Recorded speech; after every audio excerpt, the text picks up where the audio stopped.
Hello, once again, I'm BR Schultz. Thank you for joining me for another BR Schultz SP500 episode, where historical data determines the future. And specifically speaking, 95% of my work is dedicated to the S&P 500. Today, I want to provide you with an update as of February 28th. This I said all the right things, but unfortunately, my trades didn't reflect such knowledge. I wanted to see the markets go down to the 34-week moving average around 58.50-ish, and sure enough, that's where they ended up. But boy, did I not trade that like that. I just made a wreck of it.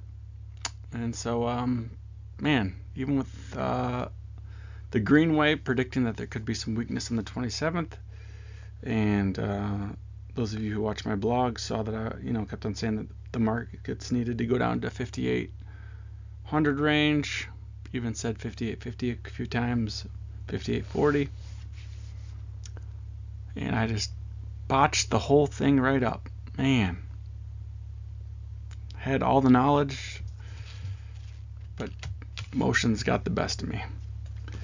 So then, on top of that, not only was I predicting that the markets would go in the 5800 range and hopefully around the 5850 range, then I made the prediction that the markets would spike 200 points off their bottom, right? And that didn't look like it was going to happen.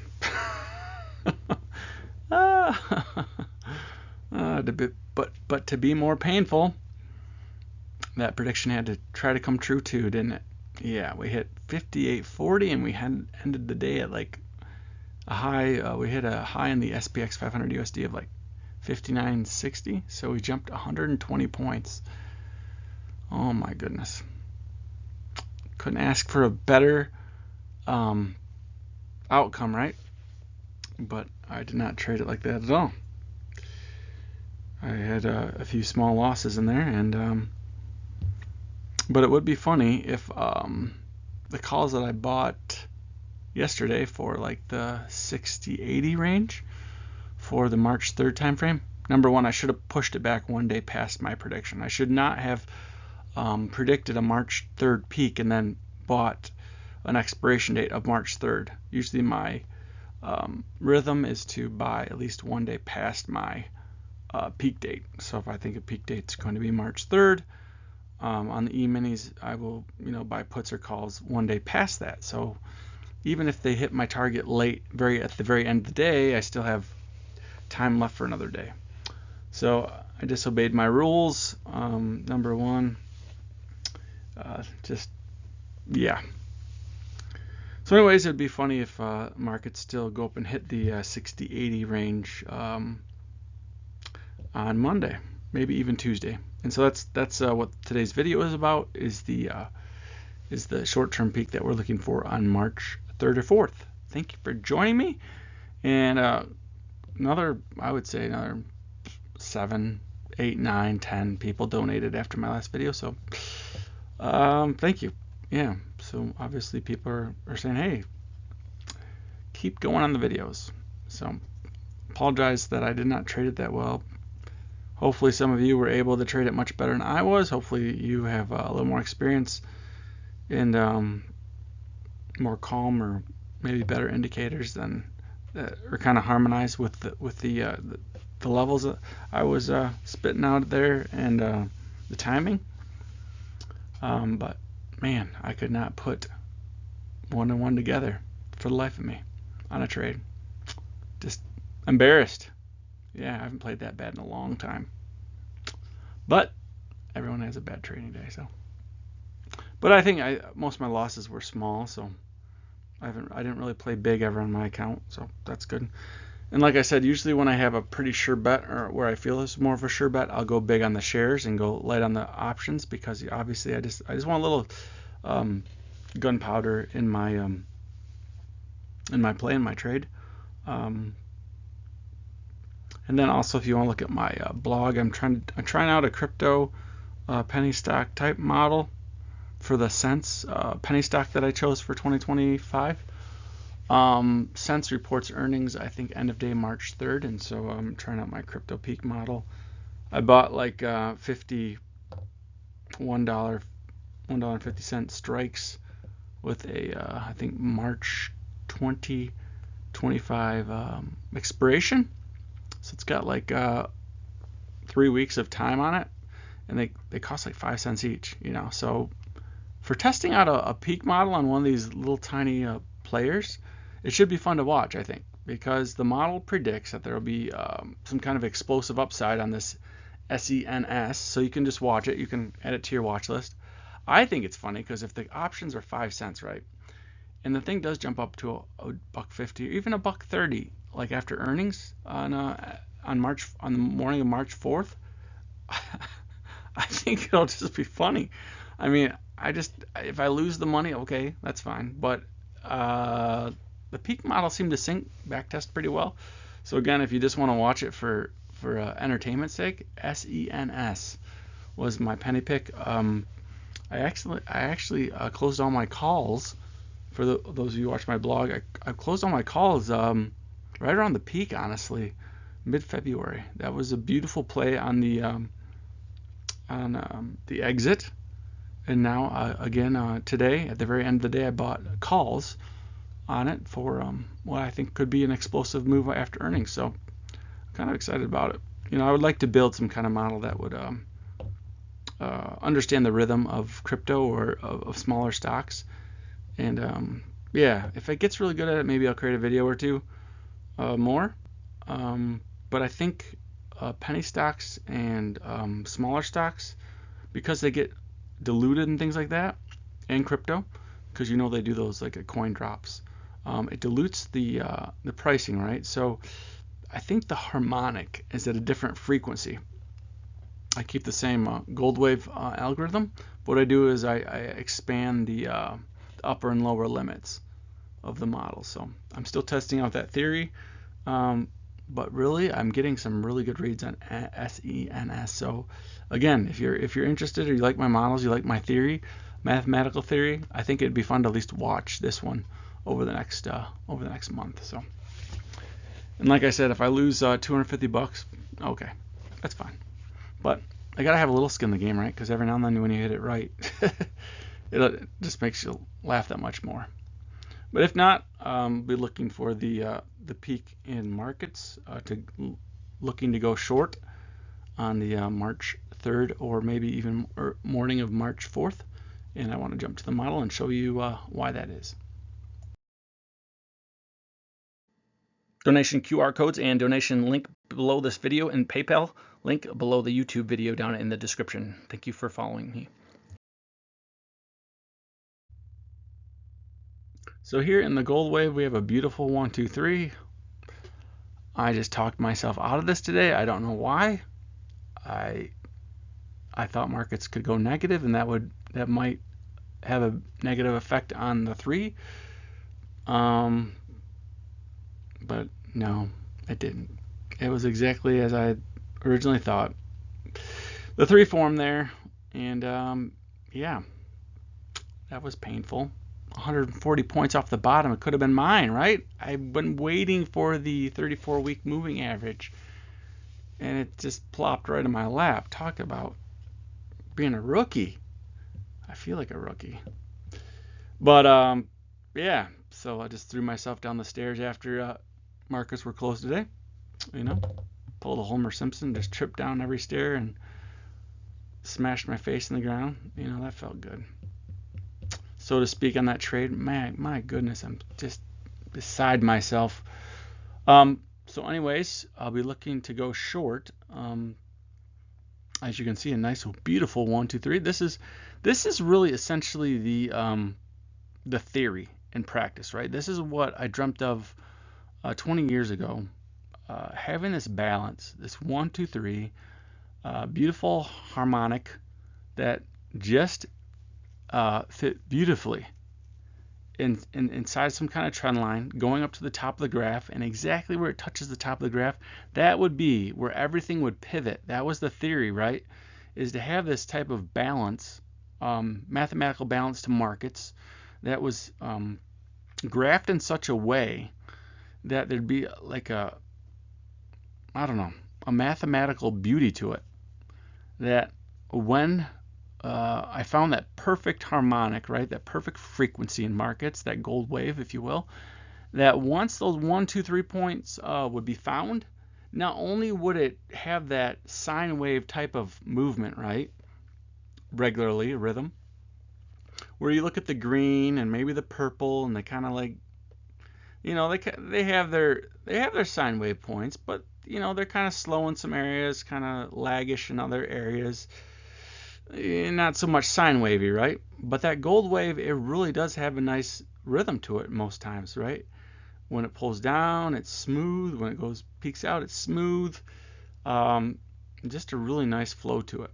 So that was the original concept, and this is the application, obviously, bringing the application to life. So I believe that the markets will peak here, either late day March 3rd or maybe early on March 4th, and then from there, from the last title, last video, you saw that there's like a bottom in markets. I think it might be as far out as March 10th, could be March 7th. So I'll really say that, like, if you want me to pick a date, it'd be more like March 10th plus or minus a day. And then from that bottom, we go up until the Fed date. I believe it's March 19th. Obviously, I'll try to create some videos by then. And then from March 19th peak, we would go down and bottom on March 21st or March 24th, like that, you know, that bottom window. So I had some time tonight, so I figured I would throw out a video real quick. So again, we're getting pretty close to that. We're going to be in March, obviously, next trading day. And this is the last day of February. So, yep, made some mistakes today that I just, oh my goodness. Maybe I'm just getting too tired. Maybe I need to take a break or something. I don't know. Man, it is,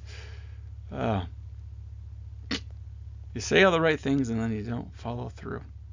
Just, maybe I didn't study my model enough. Sometimes, you know, when you take a break from things and you're like, man, I just should take a break. You know, you're like, maybe I should walk away, blah, blah, blah. And then my emotions get me the best of me when I'm just staring at the trading, right? This model really gives me calm, I guess you might say. So maybe I didn't spend enough time staring at my model in the past couple days. So, but I'm still doing a full-time job, so it's a little hard to come home every night and stare at this. So I apologize for not having my act together today. Just beside myself. Yeah, if I would have sat here and stared at this forever, pretty easy to see the 1, 2, 3. Very strong, very beautiful, gorgeous touch points. No confusion. Just every touch point is crystal clear, crisp. You know, just the way you want it. You know, the number 2 spot isn't actually going through the middle of the gold wave. It's touching the outer edge. Number 1 is touching the outer edge. Number 3 is touching the outer edge. It's that pristine, right? So just gorgeous. So that's, again, the layout. So again, March 3rd, 4th, looking for some type of peak there. And then this is wave 2 up, I believe. Then wave 3 down would be into your March 10th bottom, plus or minus a day. And you have wave 4 up into the Fed date of March 19th for a peak. And then you have a final 5th wave down into the March 21st, 24th bottom. So appreciate everyone that's donated and shown interest and kind words. Appreciate it. Yeah, so even if you study the markets and get really good at them, as everyone knows, some days you feel like a hero and you're still going to have your bad days, no matter what, right? So that's when you just go back and you keep studying your models, because that's the only way I get better at things, is studying my models. It's what I've done for years and years and years, honestly. When I used to get frustrated when I first started this, creating these waves, is what I would do is when I get frustrated, let's say I started off with a purple wave, right? So then I would take averaging of the purple wave. My favorite number is 34. You know, so you take increments of 34, maybe you take 17, maybe you take 68, maybe you take 102 or something, right? A multiple of 34. Or whatever, 77, 170, whatever. So what I do is I take an average of the purple wave to get like the green wave, okay? And then to get another wave, you might take the average of the green wave and the purple wave to get, and then maybe you might offset the green wave, offset the purple wave, and then take an average of the offsets, right? Maybe you take the green wave and you offset it forward in time. Maybe you take the purple wave, you offset it backward in time, and then your new wave is the average of those two different, different directional offsets. So this is what I would do, right? When I get frustrated in the past, realize that my model hasn't made it, but now it's getting to the point, obviously, where the modeling is getting to a really good place. And but just to kind of share with you the frustrations, that obviously everyone goes through different frustrations when you're trying to build something and improve it, and it continues to fail. What steps would I take back in the day to try to fix my model or try something new? Basically, I just kept building more waves and more waves and more waves and more waves and more waves, and it wasn't until this last Thanksgiving that this gold wave really started to come through. And so that's when excuse me, when you saw the gold wave come through, that's when I started to predict that the around the Thanksgiving 2024 you would have a macro peak. And then we did, and then markets broke down to mid-January, and that's when I called the 5 waves up into roughly the Super Bowl. That's what happened, and now, as you know, call number 7 was the peak around the 6,100, and then and then a 5 wave moved down then into March 21st, 24th low. So here we find ourselves. So hopefully you are enjoying this and you can't believe what you're seeing. I was thinking about this on the way home tonight. Just a thought. You never really understand how fun things are, right? Until you don't have them anymore. And I was just thinking, I hope that everyone's enjoying themselves, because you never know when it's your last day on earth. God could take me tomorrow, could take me tonight in my sleep. I don't know. But so I hope that some of you are kind of living this legendary experience on YouTube, because I don't know where else you can find this data. I'm not trying to be like I have a haughty moment or prideful moment. What I'm trying to do is trying to get you to step back and think like, this is pretty cool, right? 20 years of hard work on waves, and this guy has been able to figure out the rhythm of the stock market, right? The heartbeat of the stock market. And I think that's pretty cool. And so I guess I say that because essentially to encourage you to share my work. I don't know if you can find too many other people who have been able really to find the heartbeat of the stock market, the DNA structure of the stock market, and then produce a video that can actually prove it, right? We've all heard of these Elliot Wave gurus, right, that claim that they can knock the socks off of things, and they claim that I've had people email me and tell me that they're a master Elliot Wave technician. Like they have this specific name for it. I said, that's great. And they won't send me in their work. They don't have any videos that can prove any of this. And they just every time I would post a date, they would say, oh, that's my date. Okay, so can you give me anything else other than what I've already told you? And they just say like, well, blah, blah, blah, blah. But they never give you any specifics. They don't give you a chart. They don't say anything else unless you say it. And then they parrot it back to you and say it was their idea. It's funny, the people you meet on here. It is funny, the personalities you encounter in market timing. You would think it would be I don't know, not that crazy, but every now and then you get some pretty crazy characters. And I was talking to my dentist today, and he was saying, yeah, you kind of expect that with forecasting that, you're gonna have those kind of that feedback every now and then, And I was thinking about it. I'm like, yeah, you're right. And my mom's driving home, I'm like, yeah, you think about it more, and I'm like, yeah, the dentist is right. There's gonna be guys, there's gonna be everybody that has people that want to throw eggs at you if you're in forecasting, or those that cheer you on when they see that glimmer of hope in your work. But yeah, I don't know.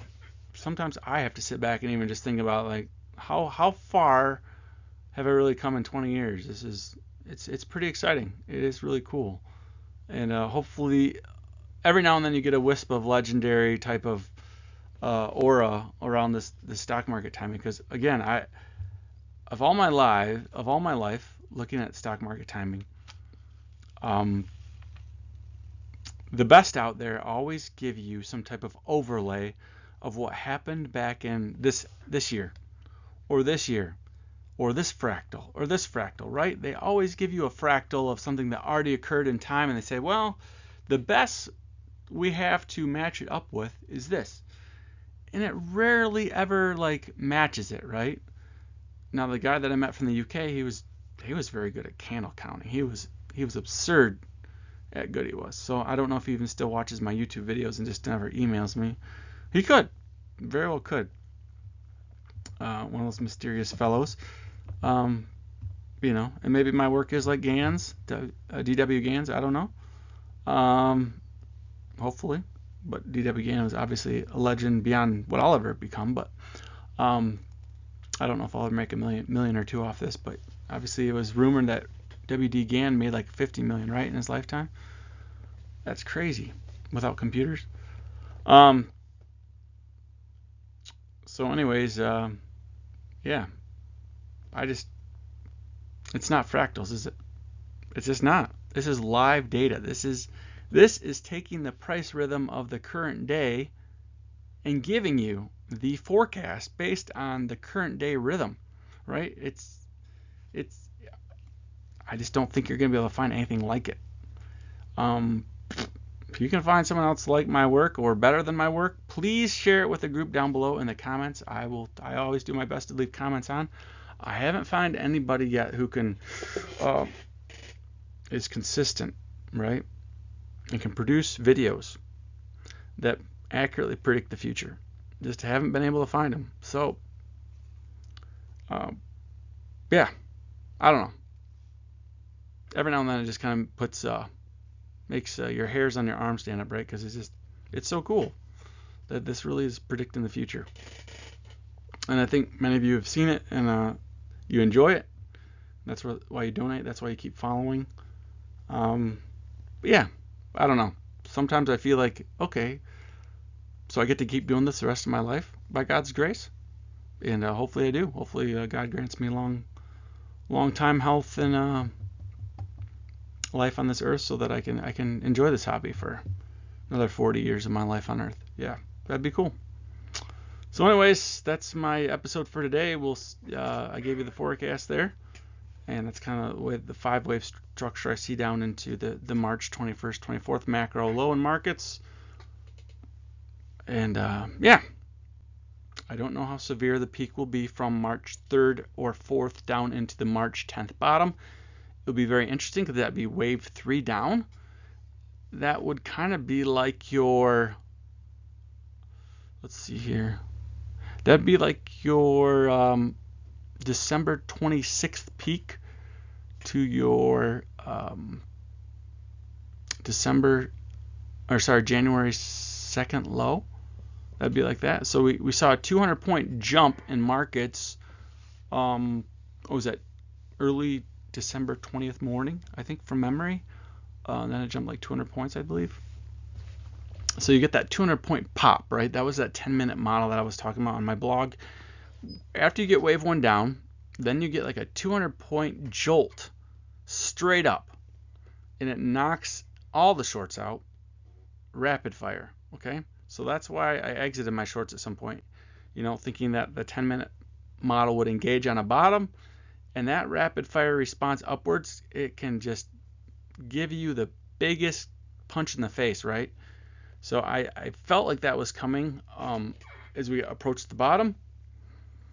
That's when I was all in short, and that's why I got out all my all in shorts and started going much smaller in my positioning.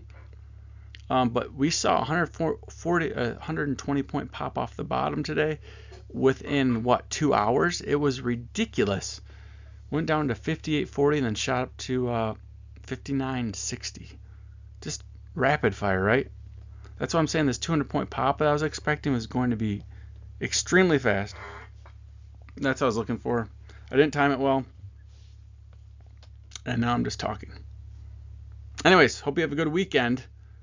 And yeah, I'm B.R. Schultz. Until next time, take care. And again, this model was also picking right around the March 21st, 24th bottom for markets for the major low with a zigzag, a 1, 2, 3 touch point, B.R. Schultz, SP500, systematic way of timing markets with a zigzag. And then this is the macro peak for December of 2027. So in a nutshell, in under 10 minutes, maybe near 5 actually, you've got the complete rundown from the macro to the micro to the micro to the macro. All right, race fans, I'll catch you later. Bye. So hopefully you've enjoyed my show today. Warning, this is all forecast use only. Come here. You want to read this for me? What does that say? Forecast. Use only. Only. Right. And what's this say? Warning. Disclaimer. I am not a licensed investment professional. That's Latin. So say caveat emptor.